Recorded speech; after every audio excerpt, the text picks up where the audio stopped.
ವಿಶ್ವವಿಖ್ಯಾತ ಪುರಿ ಜಗನ್ನಾಥ ರಥೋತ್ಸವದ ವೇಳೆ ಕಾಲ್ತುಳಿತ ಸಂಭವಿಸಿದೆ. ಮೇಲಿಂದ ಮೇಲೆ ಇಂಥ ಘಟನೆಗಳು ದೇಶದಾದ್ಯಂತ ಮರುಕಳಿಸ್ತಾನೆ ಇದೆ. ಇಲ್ಲಿ 10 ಲಕ್ಷಕ್ಕೂ ಹೆಚ್ಚು ಜನ ಸೇರಿದ್ರು. ಇಲ್ಲೂ ಕೂಡ ಕಾಲ್ತುಳಿತ ಉಂಟಾಯಿತು ಅನ್ನೋದರ ಡೀಟೇಲ್ ಸಿಗ್ತಾ ಇದೆ. ಕಾಲ್ತುಳಿತದಲ್ಲಿ ಸುಮಾರು 600ಕ್ಕೂ ಹೆಚ್ಚು ಭಕ್ತರು ಅಸ್ವಸ್ಥರಾದಂತಹ ಡೀಟೇಲ್ಸು. ಅದರಲ್ಲಿ 40ಕ್ಕೂ ಹೆಚ್ಚು ಜನರ ಸ್ಥಿತಿ ಕ್ರಿಟಿಕಲ್ ಇದೆ. 600ರ ಪೈಕಿ 40 ಜನರ ಸ್ಥಿತಿ. ರಥೋತ್ಸವದಲ್ಲಿ 10 ಲಕ್ಷಕ್ಕೂ ಹೆಚ್ಚು ಜನ ವರ್ಷ ಇದರಲ್ಲಿ ಭಾಗಿಯಾಗ್ತಾರೆ. ಉಸಿರುಗಟ್ಟುವಿಕೆಯಿಂದ ಪ್ರಜ್ಞಾಹೀನ ಸ್ಥಿತಿಗೆ ಭಕ್ತರು ತಲುಪಿದ್ರು.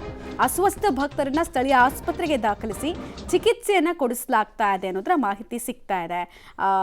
ರಥೋತ್ಸವದ ಟೈಮ್ನಲ್ಲಿ ತೇರಿನ ಹಗ್ಗವನ್ನು ಎಳಿಬೇಕು, ಮುಟ್ಟಬೇಕು ಅಂತ ಹೇಳಿ ನೂಕುನುಗ್ಲು ವಿಪರೀತವಾಗುತ್ತೆ. ಕಳೆದ ಕೆಲ ವರ್ಷಗಳಿಂದ ಒಂದು 5-6 ವರ್ಷದಿಂದ ಈ ಸ್ಟ್ಯಾಂಪೇಡ್ ಪ್ರಮಾಣ ಕಡಿಮೆ ಇತ್ತು. ಮುಂಚೆನೂ ಆಗಿತ್ತು, ಫಸ್ಟ್ ಟೈಮ್ ಅಲ್ಲ ಇದು. ಸುಮಾರು 100 ಜನ ಸಾವನ್ನಪ್ಪಿದಂತಹ ಇತಿಹಾಸ ಇದೆ. 12ನೇ ಶತಮಾನದಿಂದ ಈ ದೇವಸ್ಥಾನವನ್ನು ನಂಬಿಕೊಂಡು ಕೋಟ್ಯಾಂತರ ಭಕ್ತಾದಿಗಳಿದ್ದಾರೆ.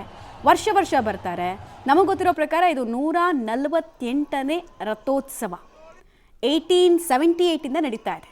ಡೀಟೇಲ್ಸ್ ಕೊಡ್ತಾರೆ ಶಬೀರ್, ನೇರ ಸಂಪರ್ಕದಲ್ಲಿ ಜಾಯ್ನ್ ಆಗ್ತಾ ಇದ್ದಾರೆ. ಶಬೀರ್, ಕಳೆದ ಕೆಲ ವರ್ಷಗಳಲ್ಲಿ ಈ ಸ್ಟ್ಯಾಂಪೇಡ್ನ ಪ್ರಮಾಣ ಕಡಿಮೆ ಆಗಿತ್ತು. ಹಿಂದೆ ಕೂಡ 100 ಜನ ಇದೇ ಸ್ಟ್ಯಾಂಪೇಡ್ನ ಕಾರಣಕ್ಕೋಸ್ಕರ ಪುರಿ ಜಗನ್ನಾಥ ರಥೋತ್ಸವದ ವೇಳೆ ಸಾವನ್ನಪ್ಪಿರೋದ್ರ ಇತಿಹಾಸ ನಮ್ಮ ಹತ್ರ ಇದೆ. ಬಟ್ ಈ ಸಲ ಎಲ್ಲಿ ಹಳಿ ತಪ್ಪಿದ್ದು ಆಡಳಿತ ಸಿಬ್ಬಂದಿಗಳು ಮತ್ತು ಜಿಲ್ಲಾಡಳಿತ? ಯಾಕೆ ಇಷ್ಟೊಂದು ಪ್ರಮಾಣದಲ್ಲಿ ಜನ ಅಸ್ವಸ್ಥಗೊಂಡ್ರು ಅಂತ? ಮಮತಾ, ನೋಡಿ, ಪೂರಿ ಜಗನ್ನಾಥ ದೇವಸ್ಥಾನದ ಜಾತ್ರಾ ಮಹೋತ್ಸವ ವಿಶ್ವವಿಖ್ಯಾತ ಆಗಿರುವಂಥದ್ದು. ದೇಶದ ಬೇರೆ ಬೇರೆ ಭಾಗಗಳಿಂದ ಅಲ್ಲದೆ ವಿಶ್ವದಾದ್ಯಂತ ಬೇರೆ ಬೇರೆ ಭಾಗಗಳಿಂದಲೂ ಕೂಡ ಈ ಜಾತ್ರಾ ಮಹೋತ್ಸವವನ್ನು ನೋಡಬೇಕು ಅನ್ನುವಂಥ ಕಾರಣಕ್ಕೆ ಬರ್ತಾರೆ. ನಿನ್ನೆ ಸ್ಥಳೀಯ ಆಡಳಿತ ಕೊಟ್ಟಂಥ ಮಾಹಿತಿಗಳ ಪ್ರಕಾರ ಸರಿಸುಮಾರು 10ರಿಂದ 12 ಲಕ್ಷದಷ್ಟು ಜನ ಈ ಒಂದು ಕಾರ್ಯಕ್ರಮದಲ್ಲಿ ಭಾಗಿಯಾಗಿದ್ರು ಅನ್ನುವಂಥದ್ದು ಕೂಡ ಗೊತ್ತಾಗ್ತಾ ಇದೆ. ನೋಡಿ, ಇಷ್ಟು ದೊಡ್ಡ ಪ್ರಮಾಣದ ಜನಸಂಖ್ಯೆ ಬರುತ್ತೆ ಅಂತ ಅಂದಾಗಲೇ ಸಾಕಷ್ಟು ಮುನ್ನೆಚ್ಚರಿಕೆ ಕ್ರಮಗಳನ್ನು ಪ್ರತಿ ವರ್ಷವೂ ಕೂಡ ತೆಗೆದುಕೊಳ್ಳಲಾಗುತ್ತೆ. ಅದು ಫೈರ್ ಇಂಜಿನ್ ಬ್ಯಾಕಪ್ ಆಗಿ ಇಟ್ಕೊಳ್ಳುವಂಥದ್ದು, ಸ್ಥಳೀಯ ಮಟ್ಟದಲ್ಲಿ ಆರೋಗ್ಯ ಕೇಂದ್ರಗಳನ್ನು ಸ್ಥಾಪಿಸುವಂಥದ್ದು, ವೈದ್ಯರನ್ನು ನಿಯೋಜನೆ ಮಾಡುವಂಥದ್ದು, ಹೆಚ್ಚುವರಿ ಭದ್ರತಾ ಪಡೆಗಳನ್ನು ನಿಯೋಜಿಸುವಂಥದ್ದು, ಕೇಂದ್ರೀಯ ಮೀಸಲು ಪಡೆಗಳನ್ನು ನಿಯೋಜಿಸುವಂಥದ್ದು, ಹೀಗೆ 10 ಮುನ್ನೆಚ್ಚರಿಕೆ ಕ್ರಮಗಳನ್ನು ತೆಗೆದುಕೊಂಡಿದ್ರು.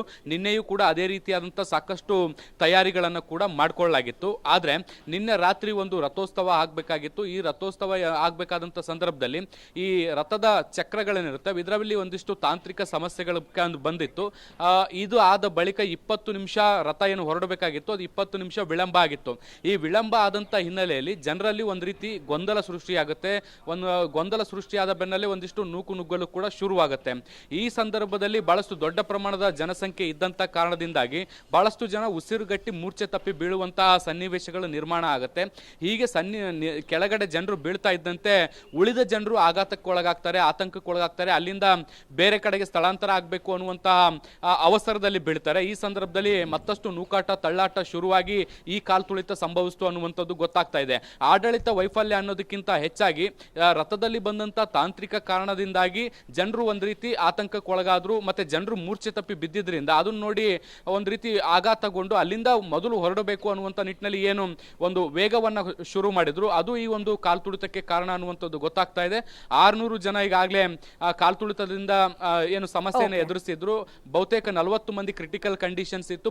ಬಹುತೇಕ ಜನರಿಗಾಗಲೇ ರಿಕವರ್ ಕೂಡ ಆಗ್ತಾ ಇದ್ದಾರೆ. ಮಮತಾ,